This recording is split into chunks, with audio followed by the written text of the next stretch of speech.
You inhale scorched hair as fingernails stack themselves beside you. The key's cold metal bites into my palm, a jagged shard of porcelain doll tears already staining my thumb. I scrape the blood from my nail crimson, not wine red. But the scent is there, thick as the cabin's damp oak walls. The keyhole's wood grain is rough, splitting under the key's edge with a sound like wet parchment tearing. Each scrape sends a vibration through my skull, deeper than the low guttural growling that now fills the cabin's silence. It's not outside. It's inside my ear canals, a subsonic thrum that makes my teeth ache. I feel the first drip of blood from my left ear, warm and coppery, mixing with the saltwater taste blooming on my tongue. Why perfect, I think, frustration tightening my throat. The key was never for the door. It was for the keyhole. The cabin's air reeks of mulled wine red, like spilled burgundy on old velvet, and the calico's fur shifts against the doorframe. Its patterns twist. The screaming faces in the calico's coat now stare back through the keyhole, mouths open in silent, synchronized agony. I catalogue this. Sensory anomaly confirmed. Taste of ocean on lips. Pressure in ears. The growling intensifies. A physical force now, vibrating the cabin's dark oak floorboards. My left ear bleeds freely, a thin rivulet tracing my jawline. Ignore it. I am Finn Blackwood, horror novelist, and this is the test. The keyhole's blood stain, my nail's crimson smear, begins to pulse.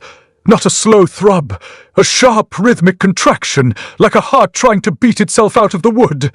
I watch it, my frustration momentarily eclipsed by the sheer, impossible precision of it. The calico's eyes lock onto mine through the keyhole's oval. The screaming faces in its fur seem to lean closer, mouths moving soundlessly. The wine-red mold scent deepens, cloying as the blood-stain pulses faster. This is it. I realize the keyhole's pulse syncing with my own racing heart. The blood-stain pulses, a slow, wet heartbeat against the dark oak wood. The cabin's silence is no longer empty. It's full of the sound the growling makes in my bones, and the blood-stain pulses, a slow, wet heartbeat against the dark oak wood. The calico's fur patterns shift again, the screaming faces now forming a single unified scream through the keyhole. The blood-stain pulses, a slow, wet heartbeat against the dark oak wood. The porcelain doll's blood, tears pool in my palm, viscous and warm against my skin. The scent of salt water intensifies, filling my mouth with a taste that drowns out everything else. No wine-red mold here, only the ocean's cold grip. I press one tear against my wrist.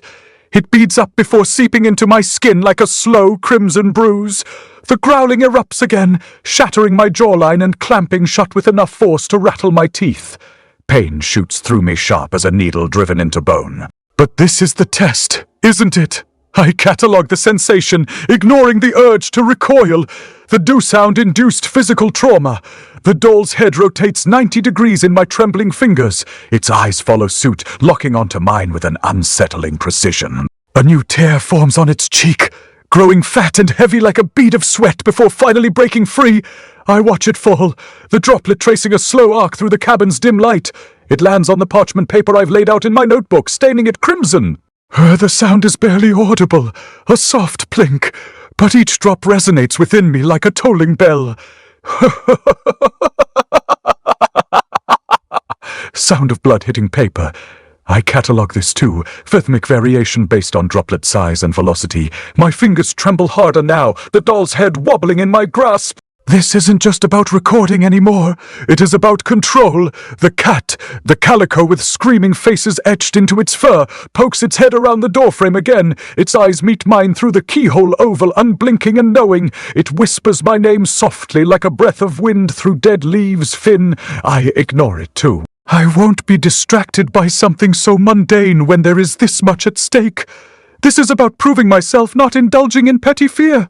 Another drop falls from the doll's cheek, plinking onto the parchment below. The cabin groans around us, a wet rotting sound that makes my skin crawl, but I focus on the rhythm. Plink, plink, plink, plink, plink, plink.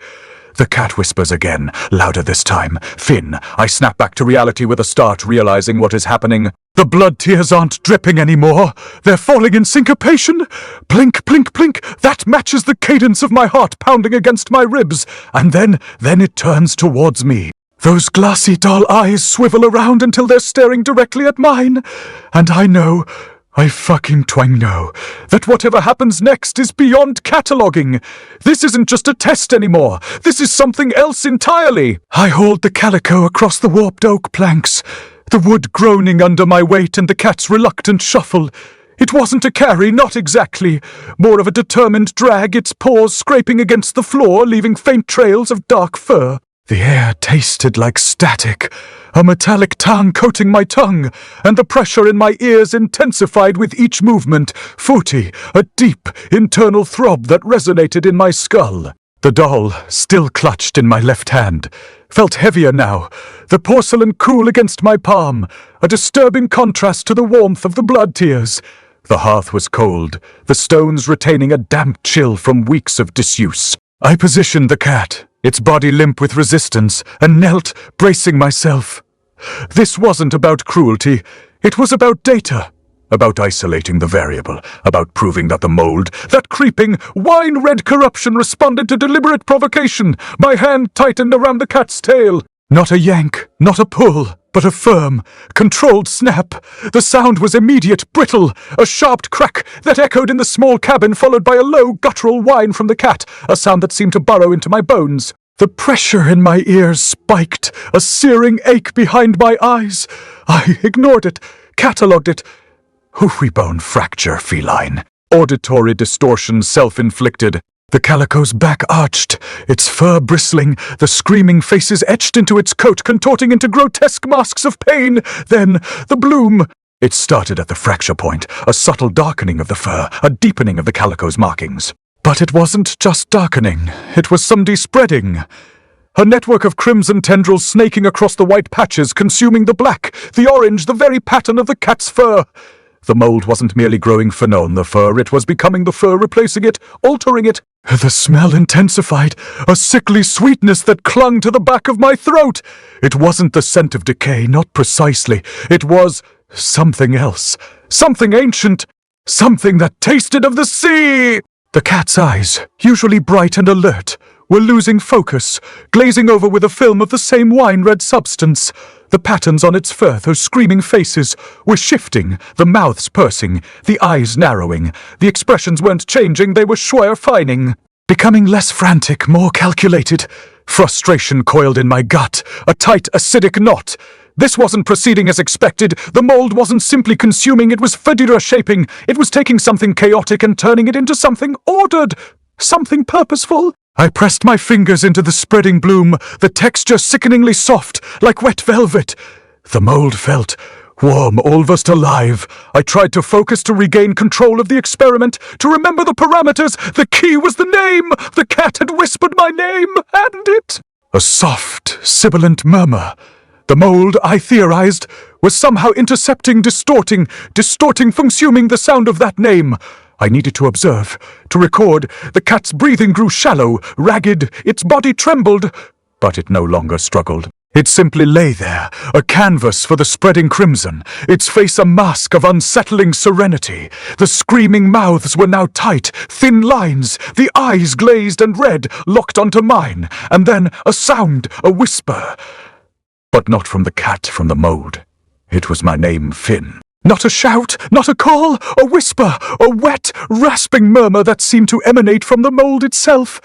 A voice born of rot and seawater, a voice that tasted like brine and bone. The pressure in my ears exploded, a blinding white pain that threatened to shatter my skull. I squeezed my eyes shut, bracing myself, trying to catalogue the sensation to maintain control, but it was too late. The mold was speaking, and it was speaking through the cat. The copper pot felt cold beneath my fingers, a disconcerting chill against the rising heat radiating from the hearth. I positioned it carefully on the stones, the dark oak floor groaning beneath my weight. The liquid within, a viscous, blood-red slurry extracted from the doll, his weeping eyes shimmered with an unnatural viscosity.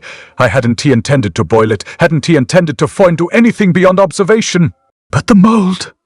The way it was consuming the cat, twisting its form, whispering my name, it demanded a response. A provocation. The flame licked at the bottom of the pot, a hungry orange tongue against the dark metal. I watched, detached, as the liquid began to heat. The air grew thick with the smell of iron, a metallic tang that intensified the taste of salt already clinging to my tongue, a taste that had become increasingly pervasive since the cat began to speak then. The sound. A tentative gurgle at first, a shy bubbling that barely disturbed the surface tension of the liquid. Fin plink plink. Asterisk each bubble a tiny distorted reflection of the firelight.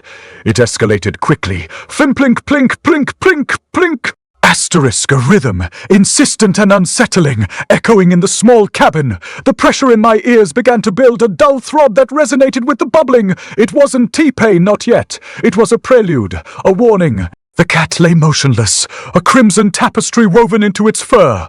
The screaming faces, once contorted in agony, were now frozen in expressions of unsettling serenity.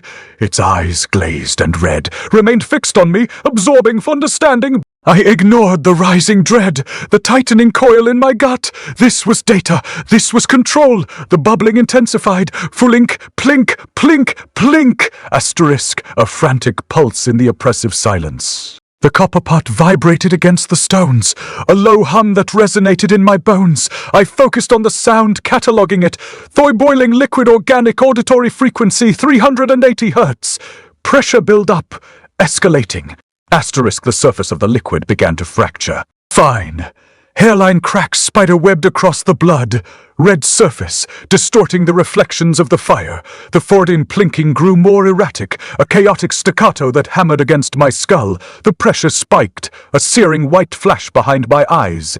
I clenched my jaw, resisting the urge to flinch. Then the spill. A sudden, violent eruption of blood from the pot, cascading over the rim, staining the dark oak floor. It landed on the calico, a splash of crimson against crimson, blurring the already unsettling patterns of the mold. The wine, red tendrils seemed to weep pulsi with the impact, spreading further, consuming the remaining patches of white fur. The metallic taste on my tongue intensified, a cloying sweetness that coated my throat. It tasted like seawater, like something ancient. The cat-'s body trembled. A low guttural growl emanated not from its throat, but from the mold itself.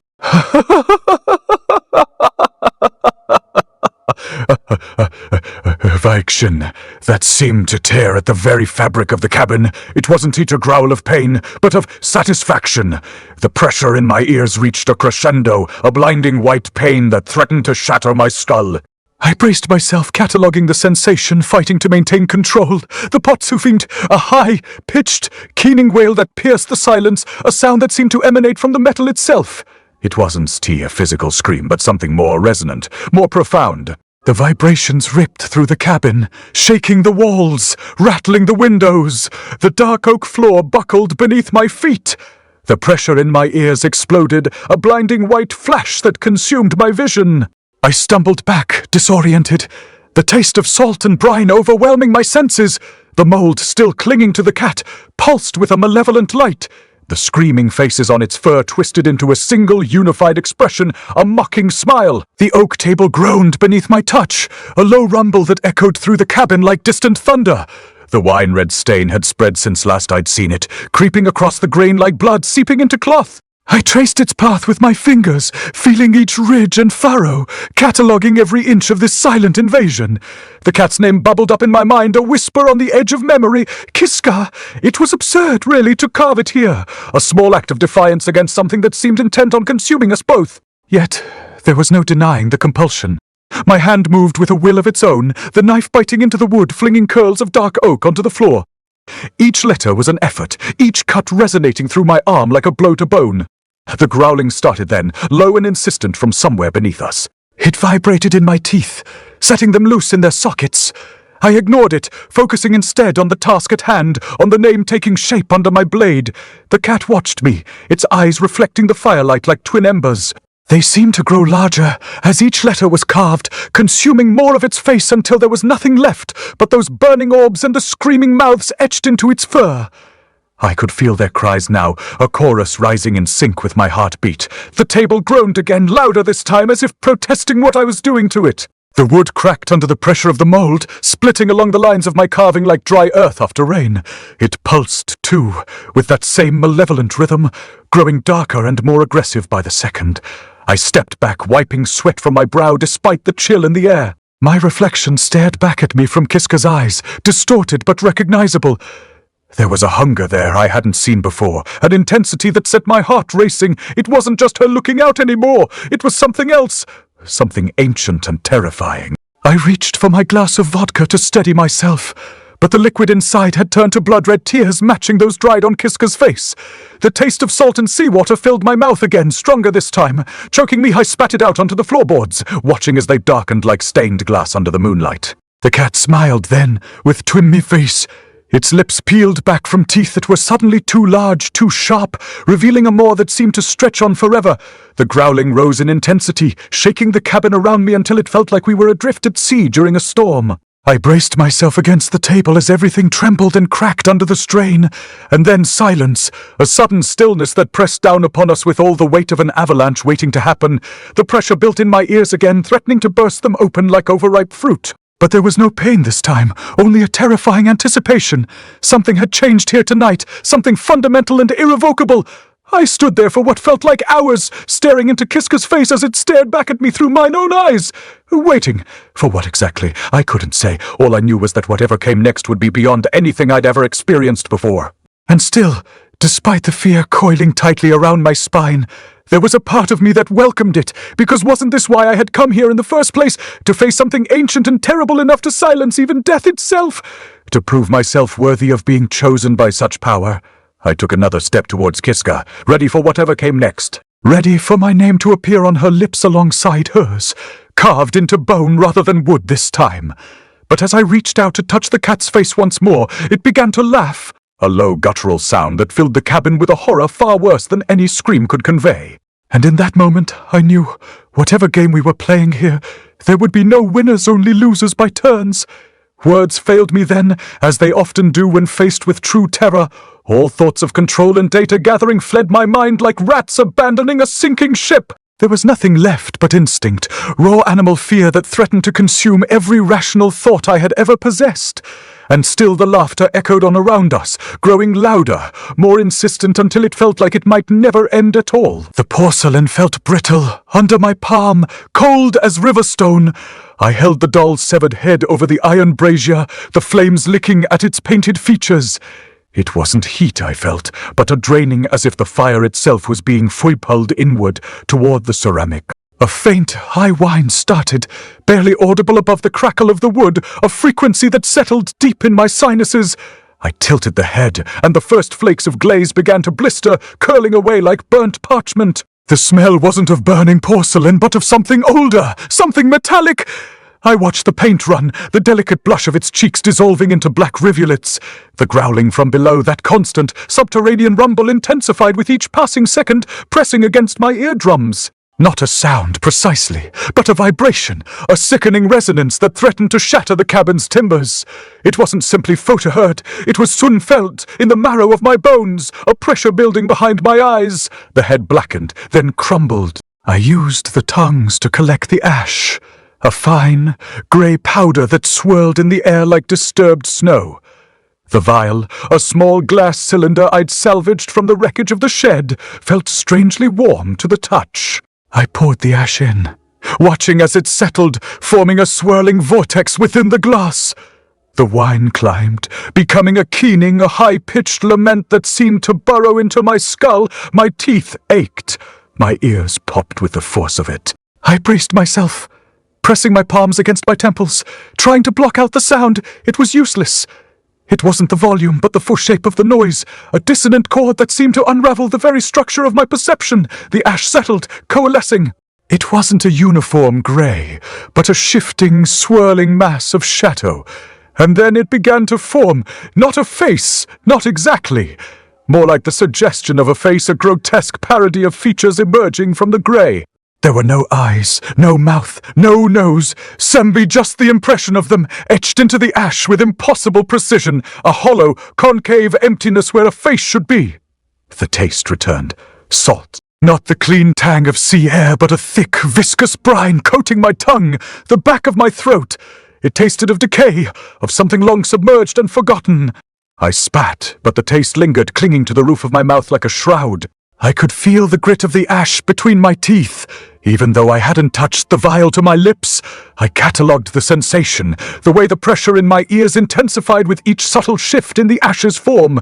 It wasn't a visual distortion, but a physical one. The cabin seemed to shrink, the walls closing in around me. The floorboards groaned beneath my weight, the sound muffled as if I were standing on a submerged deck. The ash face, it wasn't static, it pulsed, subtly rhythmically with the same dreadful cadence as the growling below. The pressure in my ears reached a crescendo, a throbbing, agonizing ache. I closed my eyes, but the image remained burned onto the back of my eyelids, a phantom impression of emptiness and dread. I focused on the soundy sound of the ash forming. Not the whine, but the minute shifts, the microscopic movements of particles settling into place. It wasn't a smooth, fluid process, it was jerky, staccato like the clicking of bone against bone. Each click resonated through my skull, sending a wave of pain down my spine. And then it moved.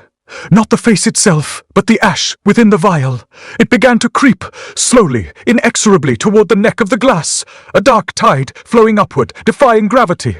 It wasn't a liquid, but a solid mass, a shifting, undulating form that seemed to writhe with a life of its own. The vial itself felt cold, radiating a chilling dampness that seeped into my skin. It wasn't a temperature change. It was a draining as if the heat was being leached from my body.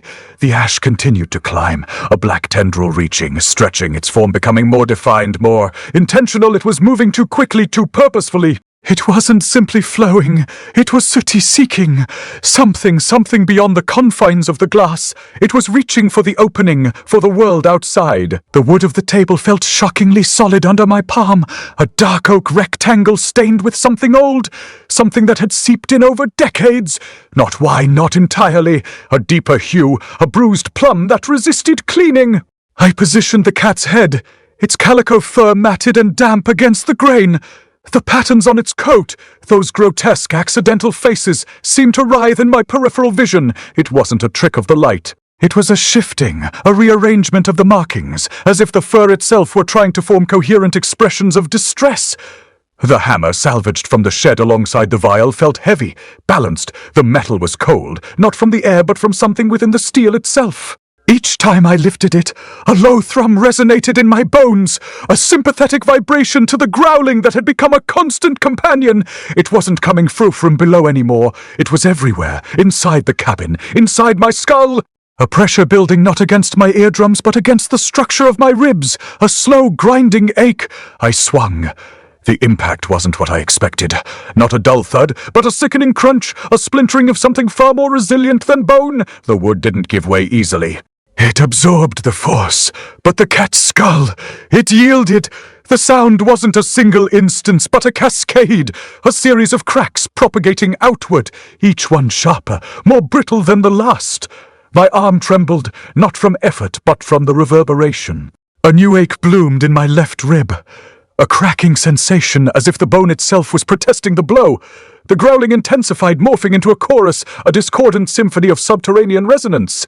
It felt like the cabin's timbers were bowing inward, the walls breathing against my skin. I swung again, and again, the hammer rising and falling in a brutal rhythm. Each strike brought a fresh wave of pain, a fracturing of my own internal structure mirroring the destruction below. My vision blurred, the edges of my sight darkening, but I continued. There was no other option. I knew that now. The frustration, the gnawing irritation that had been my constant companion had vanished, replaced by a cold, unwavering certainty. This wasn't about logic. It was about survival. The fur parted, revealing the pale, almost translucent skin beneath. A viscous fluid welled up. Not blood, but a dark, oily substance that spread across the table, mingling with the wine stain. It wasn't a liquid, but a bloom, a spreading corruption that seemed to consume the wood, leaving it slick and glistening, and then the mold had erupted from the cat's nostrils, its mouth, its ears, a black flowering growth that engulfed the face with terrifying speed. The patterns on the fur seemed to accelerate, the faces twisting, contorting into expressions of silent agony. The smell wasn't decay, not exactly. It was something colder, something older, something that bypassed my sense of smell and went straight to my nervous system. A metallic tang, sharp and acrid, mixed with the sickly sweetness of overripe fruit. I tasted it at the back of my throat, a cloying, viscous sensation that coated my tongue. The saltwater taste returned, stronger now, mingling with the mold's scent, creating a nauseating concoction. The cat's jaw slackened, the mouth opening in a silent scream. The mold poured out, a black tide spilling onto the table, dripping onto the floor. The growling reached a fever pitch, a deafening roar that seemed to tear at the fabric of reality. I felt a sharp pain in my chest, a cracking sensation in my ribs. It wasn't a direct impact, but a sympathetic fracture, as if the sound itself was fracturing my bones. The mold continued to flow, forming a grotesque parody of a face on the table, a dark, amorphous mass that pulsed with an unnatural rhythm. It wasn't simply growing, it was twinly becoming cool, and then it spoke. Not with a voice, but with a sensation. A pressure against my mind, a cold alien thought that resonated deep within my skull. It tasted my name. Not the sound of it, but the sound of it, but the shape of it, the weight of it. Finn Blackwood. It savored it, dissected it, and then it began to consume it. The bottle gaped at me, its mouth a dark cavern promising escape but delivering only dread. I tilted it to pour in the mold-dripped wine, the liquid clinging to the glass like blood on fingers. The sound was not that of pouring, but of something deeper, more sinister, a sloshing echo from beneath the earth's crust. The growling intensified as if sensing my intention, a chorus of disapproval resonating in my ears and reverberating through my bones. My nose began to bleed again, the metallic tongue mingling with the sickly sweetness of decay. I tasted it at the back of my throat, felt it clinging to my tongue like wet parchment. The wine poured into the bottle was not a liquid but a living thing, writhing and twisting as if trying to escape its containment. The mold within it pulsed with an unnatural rhythm, each beat a low throb that resonated in my chest, echoing the growling from below. I felt every drop like a weight settling into place, sealing me off from something ancient and angry. As the last droplet fell, the bottle's mouth closed with a scream, not a voice, but a pressure, a sudden violent increase of air against glass that seemed to distort reality itself. The sound was not human. It did not belong in this world or any other. It was raw, primal, and utterly terrifying. I staggered back, clutching my chest where the pain had bloomed anew, sharp as a shattered rib. The bottle stood on the table, glowing with that wine. Red light I'd come to associate with madness and dread. The mold within it shifted, forming a grotesque parody of a face, a mouth twisted in silent scream. I catalogued the sound. No words, just pressure building behind my eyes until they watered. It was not audible but felt deep within my skull, resonating through bone marrow like the growling from below. This time, however, it had a shape, an intent. Finn Blackwood. The bottle whispered my name in that silent scream, tasting it, savoring it. The walls seemed to bow inward with each throb of pressure, the cabin's timbers groaning under some unseen weight. I felt their pain as if they were mine. A dull ache spreading from spine to skull, echoing every beat of that damnable bottle. The growling below merged with the screaming above, a symphony of ancient rage building towards a crescendo. I stood there, swaying slightly, blood dripping down my chin onto the dark oak floorboards. Each drop seemed amplified, a wet splat against wood that resonated through me like another hammer blow to bone. My vision swam at the edges, black tendrils creeping in as if trying to consume reality itself. The cat's calico fur still lay on the table beside the bottle. Those screaming faces twisted into expressions of silent agony. I reached out tentatively, picking up a handful of hair between thumb and forefinger. It felt slick with something other than wine, sticky like wet parchment tearing. The growling rose again as if in warning. But against what? I hesitated for just an instant before plunging the cat's fur into the bottle mouth first. As it vanished within that screaming maw, I swear the entire cabin shook, as if some ancient entity had awakened beneath our feet and was now roaring its displeasure at being disturbed. But there was no time left to consider such things because suddenly everything went silent. The growling stopped, the bottle's scream cut off mid-throat, and then came the whispering my name on 1,000 rotted breaths, echoing in my mind like footsteps through empty halls. Finn Blackwood. Finn Blackwood. The pressure built behind my eyes again until I thought they'd burst from their sockets. But this time there was no scream to release it. Just that whispered litany of names repeating over and over until everything went dark. The porcelain shattered against the hearthstone with a dull thud, not a clean break, but a spiderweb fracturing outwards. Each shard, still slick with that wine-red residue, seemed to pulse faintly with the same sickly light as the bottle had. I didn't bother with finesse, just a swift, brutal impact. The growling, previously a constant drone beneath the floorboards, stuttered, a choked-off gasp. It wasn't silence, not exactly. It was a furred pauser, a held breath before a deeper, more resonant exhalation. My heart hammered against my ribs, each beat a frantic drum against the rising pressure in my ears. The sensation felt like someone had taken a fist and squeezed my chest, flattening the air from my lungs. I knelt, ignoring the ache in my knees, and began to collect the mold. It wasn't what I'd expected. Not a solid mass, but a network of filaments, almost gossamer, clinging to the broken porcelain like a second skin. It smelled not of decay, but of the sea. A sharp, saline tang that filled my nostrils and coated my tongue with a familiar, unwelcome taste. The taste of salt water, of brine and something ancient, something dragged up from the ocean floor. I scooped it into my palm, the filaments cool and yielding, and pressed it together, forming a viscous crimson paste. It felt wrong. Not just unpleasant, but fundamentally fine, incorrect. Like trying to mold smoke or capture a shadow. The growling returned lower now, a guttural rumble that vibrated through the stone of the hearth. But it wasn't directed at me, not directly. It was focused, on the paste in my hand, on the fragments of porcelain scattered across the floor. A prickling sensation crawled across the back of my neck. The unsettling feeling of being observed, dissected. I glanced towards the doorway, expecting to see something, anything. Nothing. Just the oppressive darkness of the forest pressing against the windows, the skeletal branches clawing at the glass. I worked quickly, shaping the mold into a crude, amorphous mass, ignoring the way it squirmed and pulsed beneath my fingers. It was a repulsive process, but I felt a detached sense of purpose, a grim fascination. This wasn't about fear anymore. It was about control, about proving something. To myself, perhaps. To whatever force was at play here.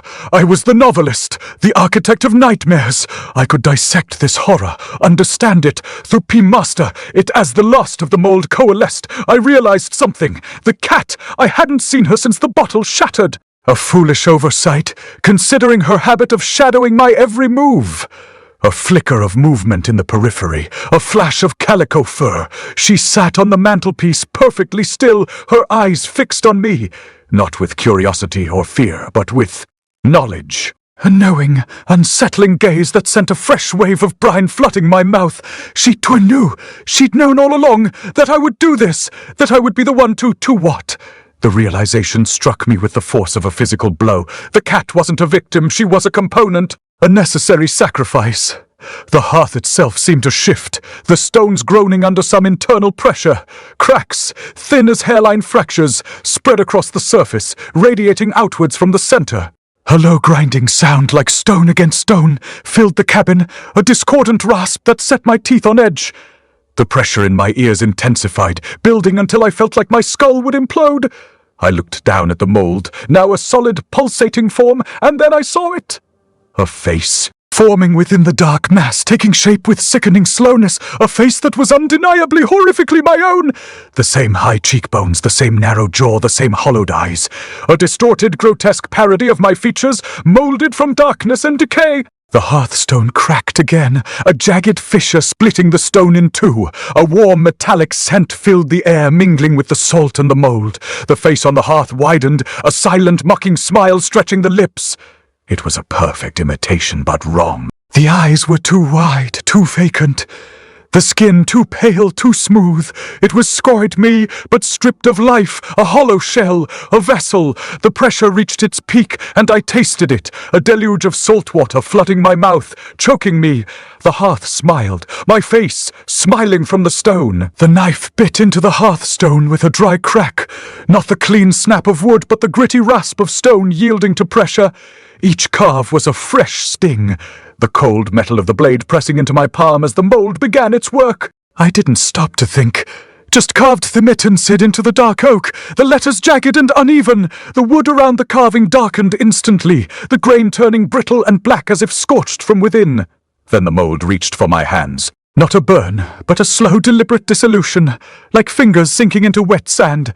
I felt my skin soften, the bones beneath becoming fluid, the knife clattering to the floor with a sound like a dropped bone. The growling, the constant guttural thrum beneath the cabin collapsed in my lungs. It wasn't a sound anymore. It was pressure, a crushing weight against my chest cavity, forcing the air from my lungs in short, wet gasps. I tasted salt water again, thick on my tongue, the same brine as the seafloor. My hands were gone, replaced by a hollow ache where they'd been, the mold pulling my fingers into itself like smoke. The wine-red stain spread across the hearthstone, widening, deepening, the colour bleeding into the stone. It formed a shape, a screaming mouth, the edges sharp and wet. I saw it, the way the stain pulsed, the outline of lips stretched in a silent scream. The cabin itself groaned, the stones vibrating with a low resonant hum. The pressure in my ears intensified, a high-pitched whine beneath the cabin's breath. I looked down at the hearth, the wine-red stain now a perfect, jagged mouth. My last thought wasn't fear, it was clarity. The mold had never wanted me, it had always wanted the cat. The cabin exhaled, a slow, wet breath of wine red.